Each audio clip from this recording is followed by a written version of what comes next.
Listen for the Saint.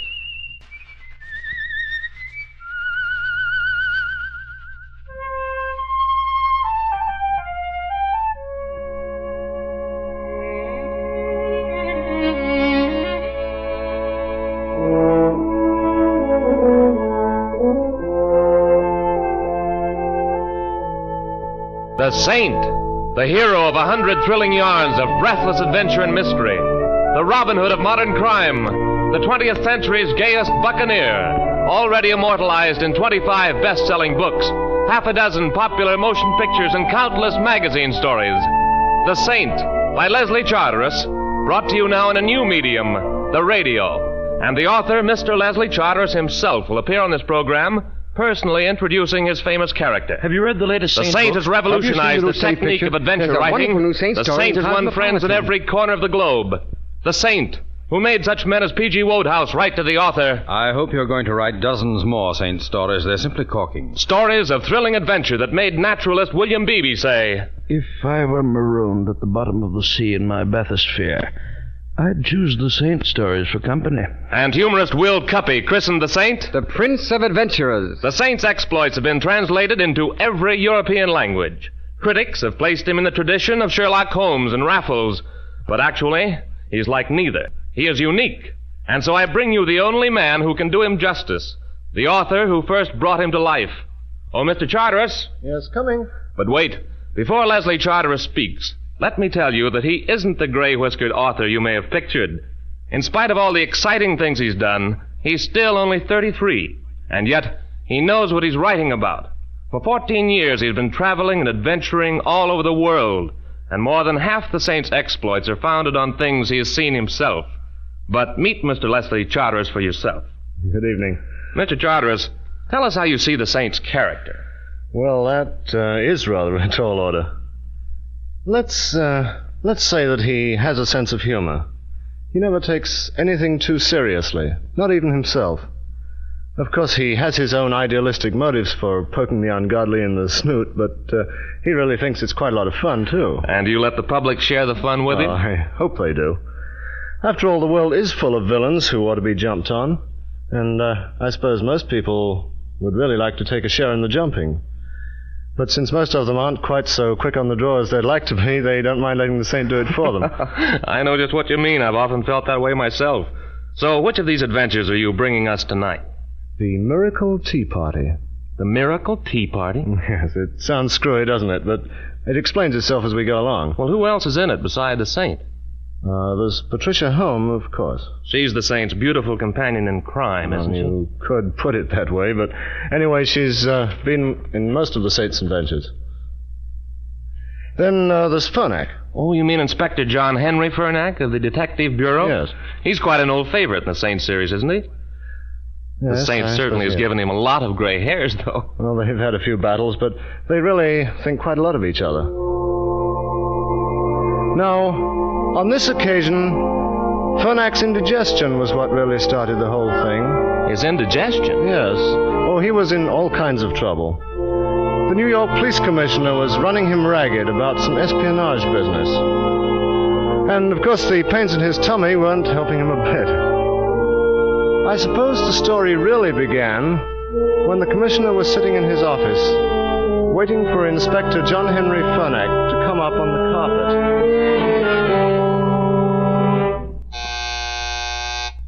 Yes? Inspector Fernac is outside, Commissioner. Oh, send him in.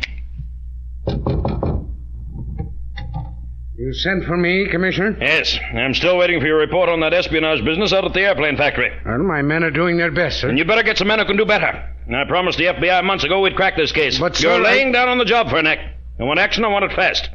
Yes, sir. And another thing. Why haven't you rounded up this man Simon Templar, fellow they call the Saint? Well, you can't arrest a man without evidence, Commissioner. Then get some. Everybody knows the man's a crook, one of the most notorious crooks in the country. Well, we've never been able to prove it, Commissioner. In a minute you'll be telling me you've fallen for this stuff about him being the modern Robin Hood. Well, the things he does generally seem to turn out all right. He's even helped me a lot of times. Oh, Fernac, you must be getting soft in the head. What's the matter with you? Are you sick or something? Well, as a matter of fact, sir, I am. I'm suffering from indigestion. Indigestion? Well, why don't you get something for it? Why don't you get some miracle tea? Is that the stuff they advertise on the radio? Yes. Why don't you buy some? Well, I will, sir. I'll stop in at a drugstore on my way home.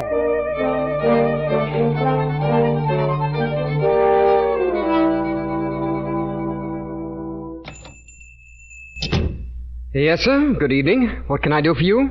Give me a package of miracle tea. 1 package of miracle tea. Yes, sir. Here you are, sir. And, isn't there something else? What do you mean, something else? What are you looking at me like that for? Come on, give me that stuff and take your money. Hey, wait. Hey, mister, come back here. I made a mistake. Oh, he's gone. Oh, Mr. Osbert. Mr. Osbert, quick. What's the trouble out there? Oh, a terrible mistake, sir. A customer came in and I made a terrible mistake.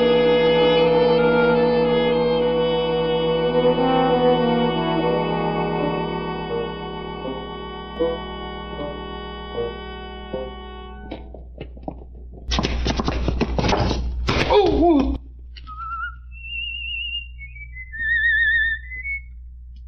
Hello?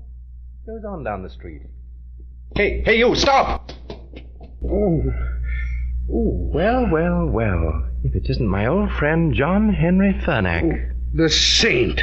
Now, what did you do that for? I'm ashamed of you, Henry, rolling in the gutter at your age. Well, you hit me. I'm walking down the street alone, and you hit me, Saint. Oh, don't be an ass, Henry. I was just passing by when I saw a bloke in the distance whacking you over the bean with a piece of lead pipe. I ran after him. And he got away, huh? Yes, I thought of asking him to come and have a drink on it, but he ran too fast. Was he a friend of yours? I don't know what it's all about. I just came out of that drugstore back there, and I heard footsteps behind me, and oh, Lord, my head. You better go home, Henry, and rest that dented dome. Taxi! Oh, taxi!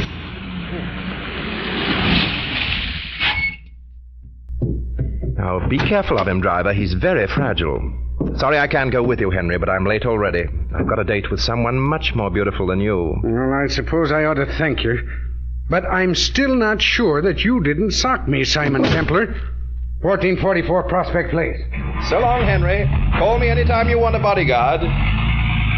Hey, wait, Henry! You dropped your package! Ah, well, I'll just have to keep his little package with me until the morning.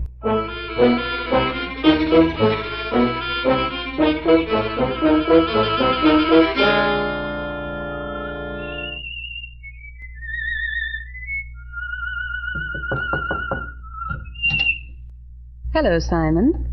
You're late. Oh, I ran into a little excitement on the way, darling. What's in the box you're carrying? Orchids? Now, Pat, give me back that box. It's not mine.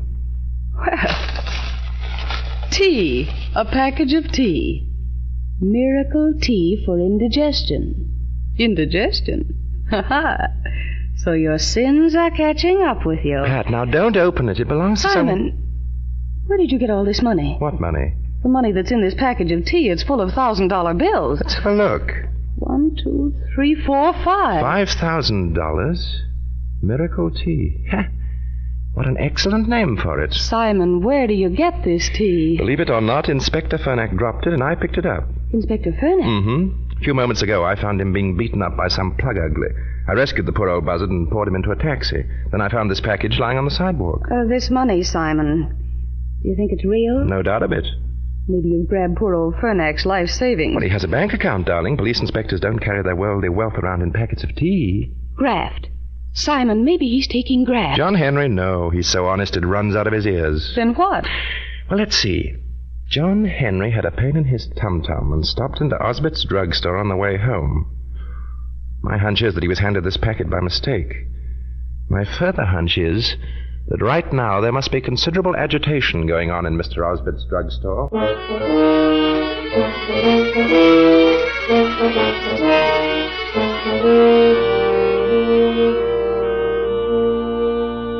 Mr. Osbert, please, sir. How was I to know it wasn't our man? Come over here, you fool. But how was I to know it was Inspector Furnack of the police department? He came in so quietly.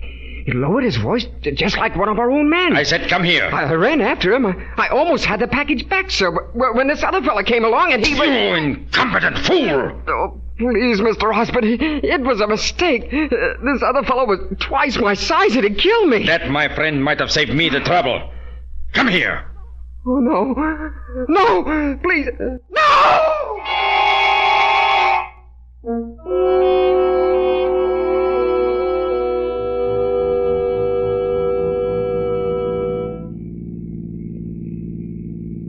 Darling, I wish you'd explain. Where are we going? Osbit's drugstore in search of further miracles. Well, there's the drugstore right over there. Now come in with me, darling. What fun.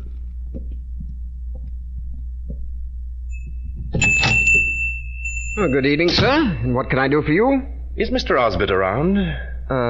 What's it about? It's about this package of tea. I'd like to return it. A friend of mine bought it, but decided he wouldn't risk taking it. So I said, Fernack, old pal, why waste a perfectly good $50? I'll take it back and change it for you. Did you say your friend's name was Fernack? Yes, you probably know him. Great detective and all that sort of thing. Oh, I'm sure we can change this package for you, sir. Now, if you wait right here, sir, I'll get Mr. Osbert. Simon, his eyes popped out of his head when you mentioned Fernack. It worked, my sweet. You notice how he grabbed the packet and scuttled up those back stairs? Osbert must be back there. You stay here, darling, in the store while I see what goes on. Oh, Mr. Osbert. What are you bursting in for? Your job is down below in the store. It's Fernack's package, sir. A man just brought it in the store, wants to exchange it. Fernack's package? Give it to me. Ah, you're crazy. There's no money in here. But he said... Well, the fellow said... Listen. Who's there? Hello, little people. Hope I'm not interrupting. Oh, don't bother searching that box, Mr. Osbit. I removed the do-re-mi and sealed it up again. Who are you? I know who he is. I've heard about that whistle. The Saint. That's who he is. The Saint? So... You see, I want to learn about your business, Comrade Osbit. I don't know what your racket is yet, but obviously it's something big if you can give away $5,000 with a 4-bit packet of tea. I don't know what you're talking about. Oh, yes, you do. Take your hand away from that pocket, Osbit. Miss me, old boy. Very bad manners, but if you want to play rough... No. Next, please. Let me alone. I didn't do it. Simon, are you all right? All right, I'm having a beautiful time. Osbit pulled a gun, so I had to put them both to sleep. Come on, darling, let's go downstairs again and look after the shop.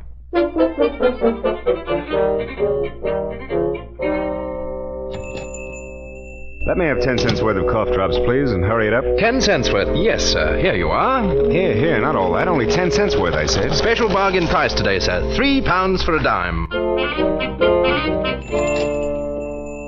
I'd like some razor blades. Now, why don't you try this excellent electric razor? But I don't want an electric razor. Exactly the same price as the blades. We're selling electric razors for a dime today, sir. Here you are. But I don't want an electric razor. I'll have a $1 bottle of Soi de Paris perfume, please. Here you are, miss. It's reduced to a quarter today. And please accept these bath salts. Oh, really? It's very kind of you. Don't mention it. It's Mr. Osbit's birthday today, and he's in the mood.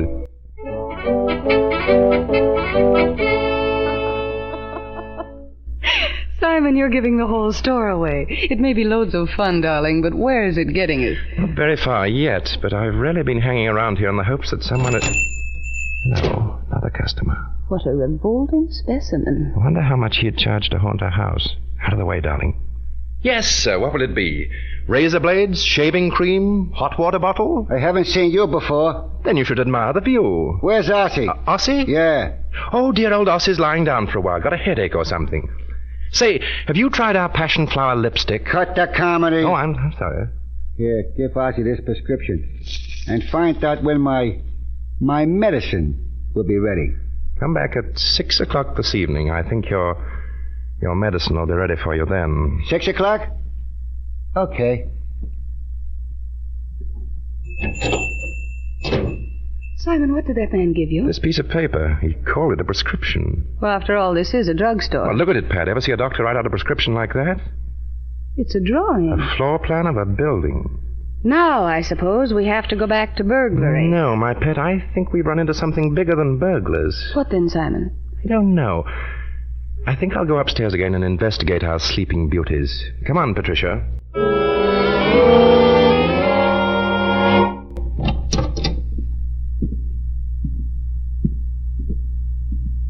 Roll over, Ossie. Let's see what you've got in your pockets.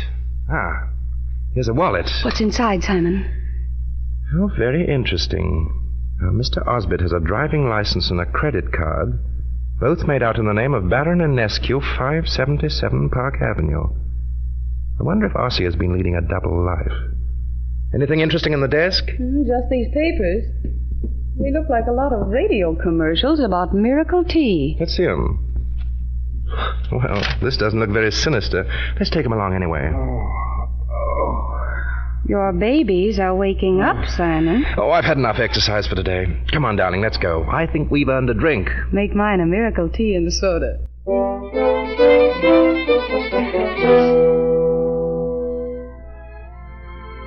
Simon, we've had dinner.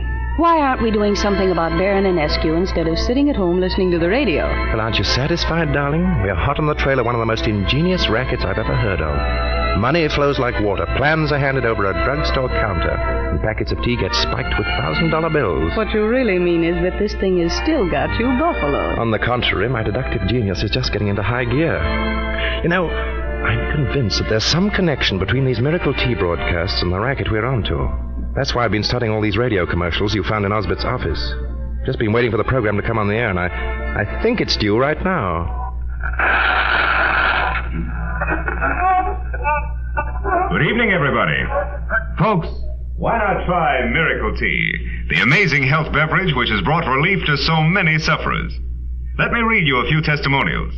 Mrs. G.K. of Brooklyn writes, for years I don't see what this radio program has to do with Osbert's drugstore and the money and the plans. Don't you? Listen. And Mr. J.B. of Philadelphia writes, Miracle Tea has indeed performed miracles for me. Miss L.G. of Trenton writes, Pat, I was right. I've got it. The code signal. It's one of the neatest I ever came across. Code signal? Yes, it's so gorgeously simple I almost missed it. The one thing I couldn't figure out was how the agents of this ring knew when to visit Osbert's drugstore. Well, this is how it's done. The initials of the operative the big boss wants to get in touch with are given over the radio. Through the testimonials? Exactly. No detective on Earth could trace the connection between a radio broadcast and the particular person who listens to it. Oh, yes, after all, anybody can go into a drugstore and buy a patent medicine without attracting attention. Yes, and the package contains the wages of work well done, like the one Fernack got hold of, or instructions for another job. Darling, you're wonderful. Don't you ever amaze yourself? Constantly. Give me the phone. Whom are you calling? I'm going to organize a little tea party of my own.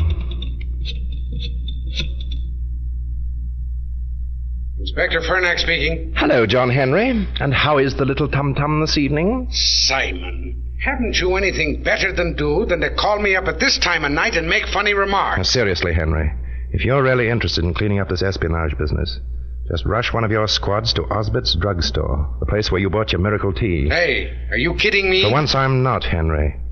Unless I'm very much mistaken, a few other guys are going to be there shopping for miracle tea tonight. You'd better pick up everybody who buys it and hold them for questioning. If I thought... But you never have. Don't spoil your record, Henry. Just do as I say, and I'll get in touch with you later. I may have the big shot for you then.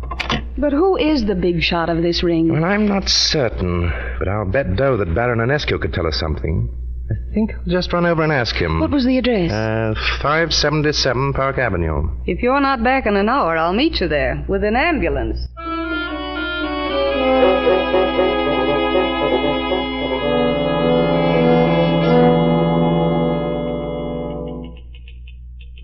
I'm very sorry, sir, but the Baron is not at home. No? No. Who's playing that typewriter down the hall, then? I'm sorry, sir, but the Baron is not at home. Oh, you repeat yourself, Clarence. Oh! Sorry I had to clout you, but you really were getting monotonous. Now, to find the dear Baron.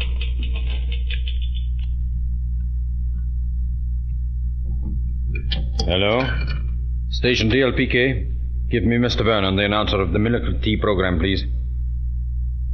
Hello, Vernon? Here are the testimonials for the 10 o'clock broadcast. Are you ready? Mrs. B.C. of Los Angeles writes, since drinking your tea, I have become... Hold on a moment, Vernon. Good evening, Baron. Put your hand over that mouthpiece. What are you doing here? Don't move. Do you feel this gun in your back, Baron? Talks faster than you can. Now get back on that phone and repeat exactly what I tell you. Hello. Hello, Vernon. Tell him you're changing the copy completely. Vernon, I'm changing the copy completely. Tell him to make it read like this. There are many testimonials in our files, and they all praise Miracle Tea. Hello. Make the 10 o'clock commercial read. There are many testimonials in our files, and they all praise Miracle Tea. Stop reaching for that desk drawer, Baron. It makes me nervous.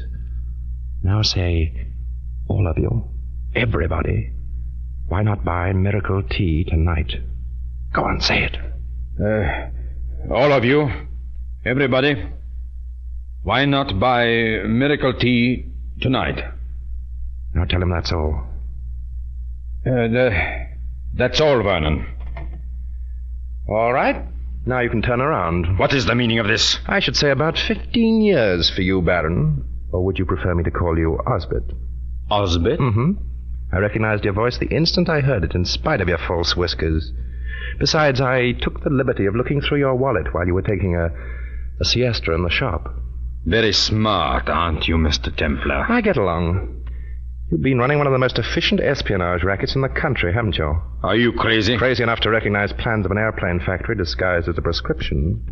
Well, what are you going to do about it? Well, I'm going to leave that to Inspector Fernack. His men are already at your drugstore. They've probably picked up Miss G.K., Mr. L.G., and Mrs. B.C. already. And in a few minutes, when your 10 o'clock program goes on the air, there'll be a whole flock of dyspeptics rolling in to join the tea party.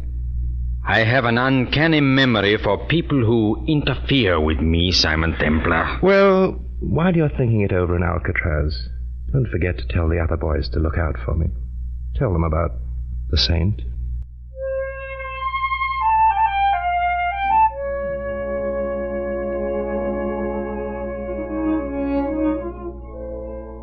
Well, that certainly had me on the edge of my chair, Mr. Charteris. But it seems that Simon did all the work and Inspector Fernack got all the credit. You know, in a business like the Saints, you can't advertise too much. Besides, he doesn't own a private jail. No, of course. Well, now, what are you going to tell us about next week? Well, there was a man who was snatching loot out of sunken ships. That sounds interesting. I called that story Saint Overboard. There was a guy named Vogel who was pretending to finance a certain Professor Ewell, the inventor of an extra deep-sea diving suit. Remember that exciting moment when Simon was on Vogel's yacht and Professor Ewell was going down to make a test?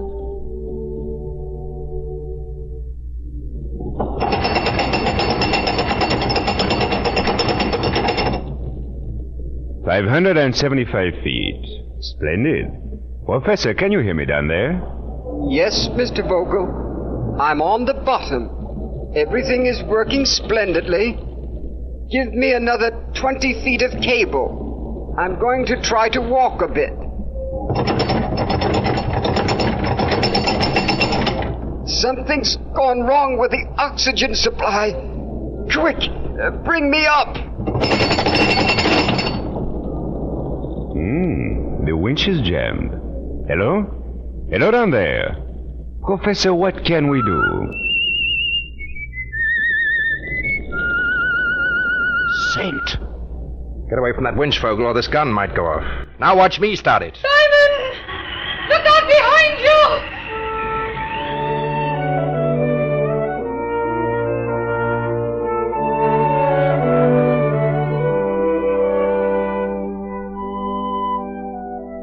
I'm afraid we'll have to wait until next week to hear this new story entitled Saint Overboard. Another thrilling adventure in this program by Leslie Charteris. A program in which the author himself each week sets the scene for a new story of the Saint. The part of the Saint is played by the noted English actor of stage, screen, and radio, Denis Green. And so, until next week...